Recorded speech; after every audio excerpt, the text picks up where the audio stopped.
Good morning. I'm Maura Leary, an associate counsel in OGE's Ethics, Law, and Policy branch.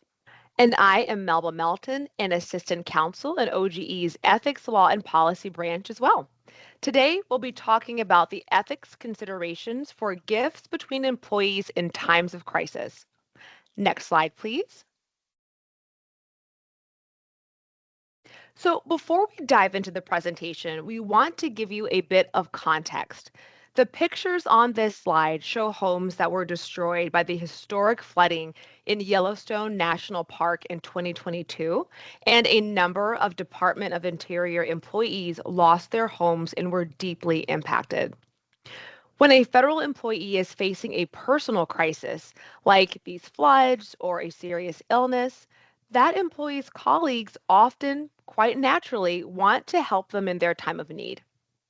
These situations raise complicated ethics issues, particularly because the issues are often so sympathetic that it's important to take extra care to make sure an employee doesn't inadvertently violate the ethics rules while trying to assist a colleague. Next slide, please. Because OGE had received a number of questions in this vein, we recently published a legal advisory, LA 2413, which addresses frequently asked questions relating to gifts between employees in times of crisis. We will cover much of the information that can be found in that advisory here today, but the advisory itself is an excellent resource and is available on our website. Next slide, please.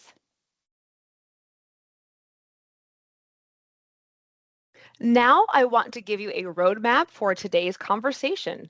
We will start by providing a bit more context into the development of this guidance. Next, we'll provide an overview of the Subpart C gift rules because a little refresher to center us in the regulation is always helpful. Then we will discuss the special and frequent occasion exception and the role it plays for gifts in times of crisis. Finally, we will discuss questions that commonly arise when employees want to support each other when facing times of crisis, including guidance around solicitation and how to analyze different types of gifts like leave, cash, and in-kind donations. Before we dive into the substance, we'd like to spend a minute or two on the greater context. Obviously, federal employees are human beings who, like everyone else, experience stressful times, from illnesses to accidents or natural disasters to the loss of a family member. It's a natural response for federal employees to want to help when their colleague is facing difficult circumstances like those. But it's not always clear whether, for example, an employee can ask their colleagues for help in those situations, or if they can solicit donations for another employee facing a personal crisis and still be in compliance with the Subpart C rules which govern gifts between employees. Now, this has created a lot of ambiguity where employees who just want to help also don't want to inadvertently violate the ethics rules. For that reason, OGE elected to issue guidance regarding how to analyze those situations under the standards of conduct, including more robust guidance about how to determine when an event qualifies as a special infrequent occasion. Next slide, please. So we'll start out with a brief overview of Subpart C, which I am sure you are all very familiar with. First, we completely recognize that the gift rules are long and they're wordy, so please bear with us as we discuss them.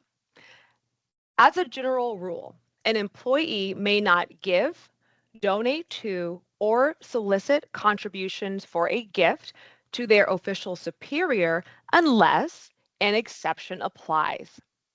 In addition, an employee generally may not accept a gift from another employee receiving less pay unless there is a personal relationship between the two employees that would justify the gift, and the employee receiving the gift is not the official superior of the employee giving the gift. Or the employee giving the gift is the official superior of the employee receiving the gift. Again, an exception may apply, but those general rules are the starting point.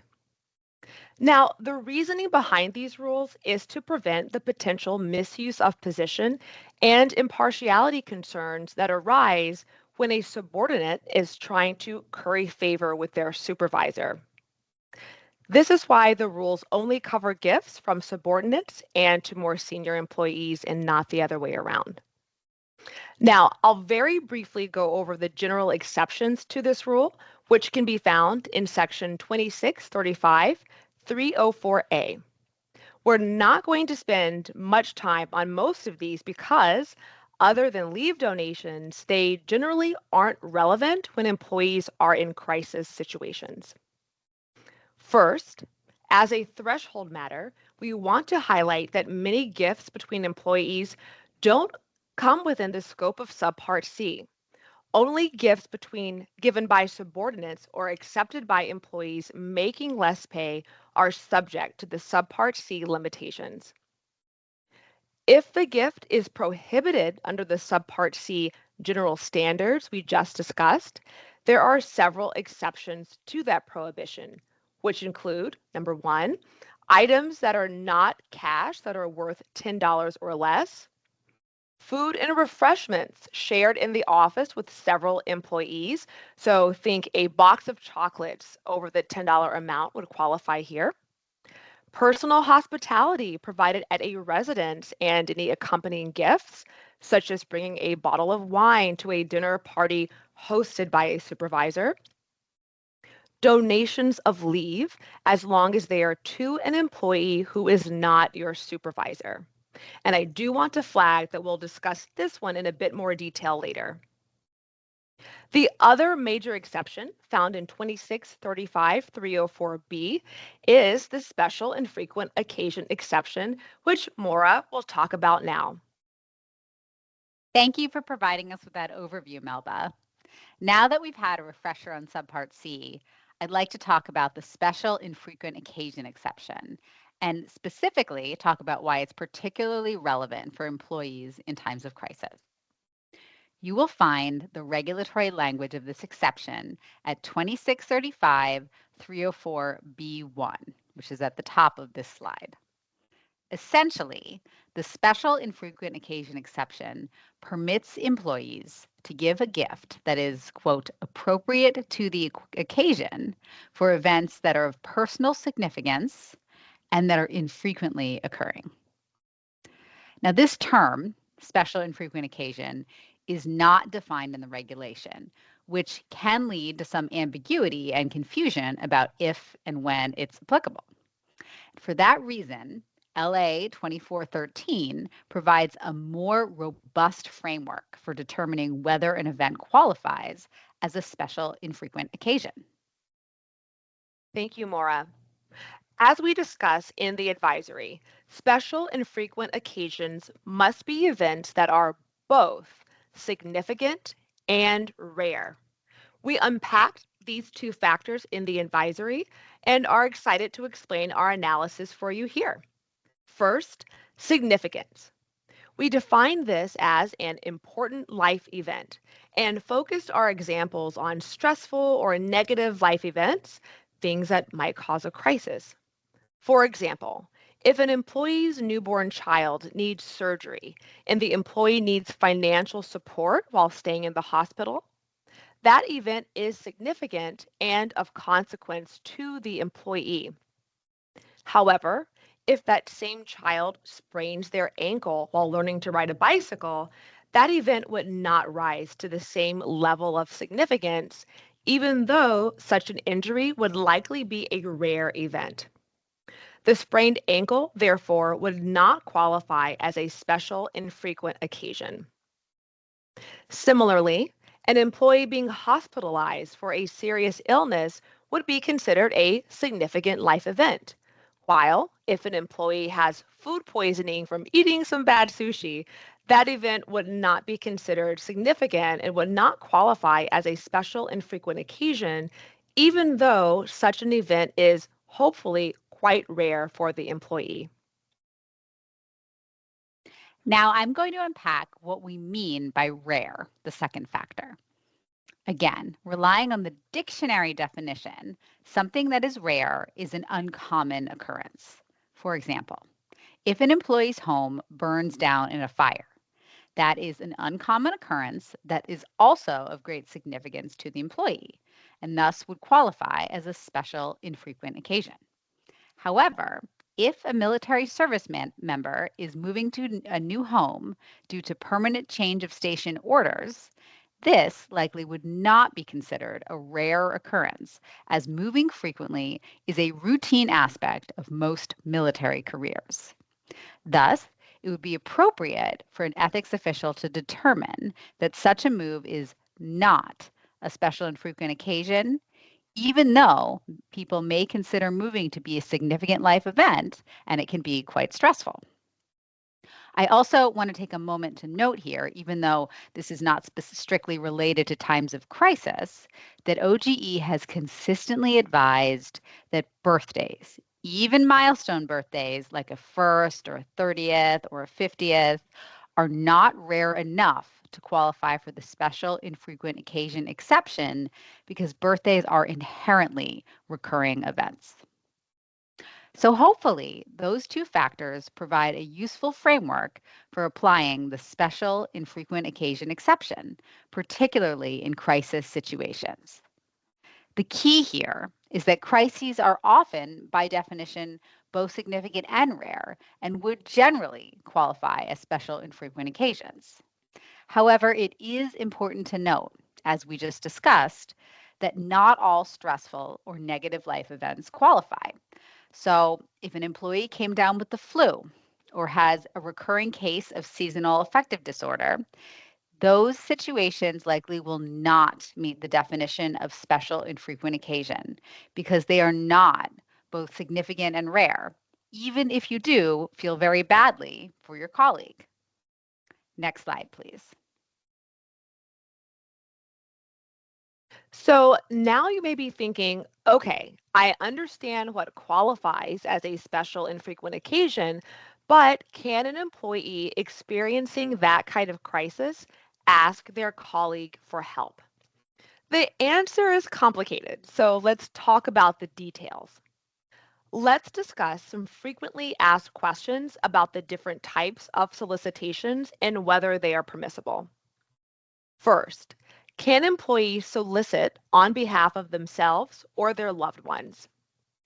Generally speaking, employees are discouraged from soliciting for themselves in the federal workplace, even if they are facing a crisis, which might be considered a special and frequent occasion.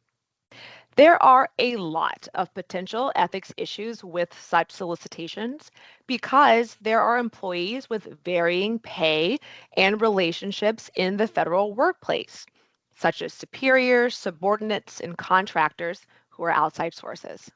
So the rules apply differently to different individuals, and it's difficult to account for all of the potential ethics issues. So, such solicitations are discouraged for everyone. But in addition, supervisors are explicitly prohibited from soliciting under any circumstances. This is even more important in crisis situations, as such requests, which are emotional in nature, can appear coercive, even if that's not the supervisor's intention. The second question is whether an employee can solicit their colleagues on behalf of another employee if they or their loved one is facing a crisis. And the answer here is it depends. Employees may solicit for voluntary contributions for events that qualify as special and frequent occasions as long as they work closely with their ethics officials to address the ethics issues specific to the federal workplace that Melba discussed above. It is worth noting, however, that if the affected individual is not the receiving employee, such as when a group of employees would like to collect donations for a supervisor's sick relative, The employee and the ethics official must look to the relationship between the receiving employee and the affected individual to determine first if the gift was given to the employee's loved one rather than the employee, if it is even restricted by Subpart C. And second, if the occasion is of sufficient personal significance to the employee to qualify as a special infrequent occasion. For example, if the colleagues of a higher paid employee whose spouse or child was just diagnosed with a serious illness wish to solicit donations to help with medical expenses, such a solicitation would likely be appropriate under the special infrequent occasion exception, as it is an indirect gift that has a clearly significant impact on the employee. However, if the receiving employee's aunt, with whom that employee is not in regular contact, receives a similar diagnosis, this event is likely not of sufficient personal significance to the employee to qualify as a special infrequent occasion. Moreover, if the gift is given, for example, to the employee's aunt directly, the gift is likely not within the scope of Subpart C in the first place, as gifts to employees' aunts are not considered indirect gifts under the standards.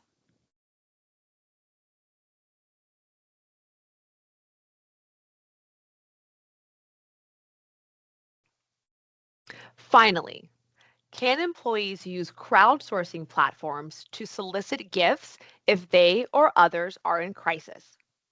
Generally, OGE discourages the use of crowdsourced fundraising platforms such as GoFundMe in the federal workplace. These platforms present significant ethics issues, including the fact that they are generally public in nature and list names and donation amounts, which can create inappropriate pressure for employees to donate. Contractors or other prohibited sources can easily donate on such platforms, and their donations need to be screened out. In addition, crowdsourced fundraising websites don't account for the different relationships and corresponding ways ethics rules apply, which is yet another reason their use is discouraged in the federal workplace. OGE has discussed crowdsourced fundraising guidance in more detail in OGE Legal Advisory 2007, and we encourage you to review that legal advisory if advising an employee with a crowdsourced fundraising platform. Next slide. Okay, now that we have discussed the types of solicitations that employees may or may not be able to engage in, we will now transition to a brief discussion of the types of donations that employees can make. As you know, there are many different types of donations employees can make, such as leave donations, cash gifts, and in-kind donations. When I was working as an ethics official at an agency, this was a question we received very often. Can we give in-kind donations? In-kind donations are typically permissible, and we note that the regulatory definition of gift at 5 CFR 2635-203B actually includes in-kind items. However, the value of the in-kind donation must be appropriate to the occasion. For example, donating a Lamborghini Sian or a Mercedes AMG to your supervisor who totaled their car in an accident would probably be inappropriate. What about cash donations to a supervisor? This is typically permitted, but only if the amount is appropriate to the occasion and it meets the requirements for a special infrequent occasion. We most often see cash donations for group collections in the office. Such collections are usually permissible if the collecting employee makes it clear that contributions are voluntary. If there is a recommended amount, the collecting employee must also state that the employees may donate less or nothing at all. And the amount donated should be nominal. even if it's a special and frequent occasion. Finally, it is recommended that only the collecting employee knows who made contributions. Last but not least, can we donate leave? Yes, employees can donate leave, but it cannot be for their direct supervisor. Next slide, please. Now we want to briefly address other frequently asked questions. The first is whether gifts are reportable on financial disclosure forms. The answer here is yes. Employees should report these gifts on their financial disclosure documents, including, in the case of donated leave, the name of the donor included on the report if the employee is aware of the donor's identity. Our second question is whether Subpart C applies to employees at different agencies. The definition of Subpart C includes all employees in the executive branch and is not limited to employees of the same agency. So, any executive branch employee must keep the Subpart rules in mind when donating to any other executive branch employee. And finally, can an employee accept a gift from an employee receiving less pay if the two employees have a personal relationship? The answer here is yes, as long as the receiving employee is not the official superior of the gift giving employee. And there is also that personal relationship that would justify the gift. Now, when looking at that relationship, employees should use factors such as the history and nature of the relationship to determine whether the gift is motivated by a family, personal relationship, or friendship rather than the position of the employee. This exception generally would not apply if the relationship is limited to interactions within the workplace, no matter how long lasting that relationship is. Next slide, please. And that concludes our training today covering gifts between employees in times of crisis. Thank you so much for attending and stay tuned for more updates from OGE.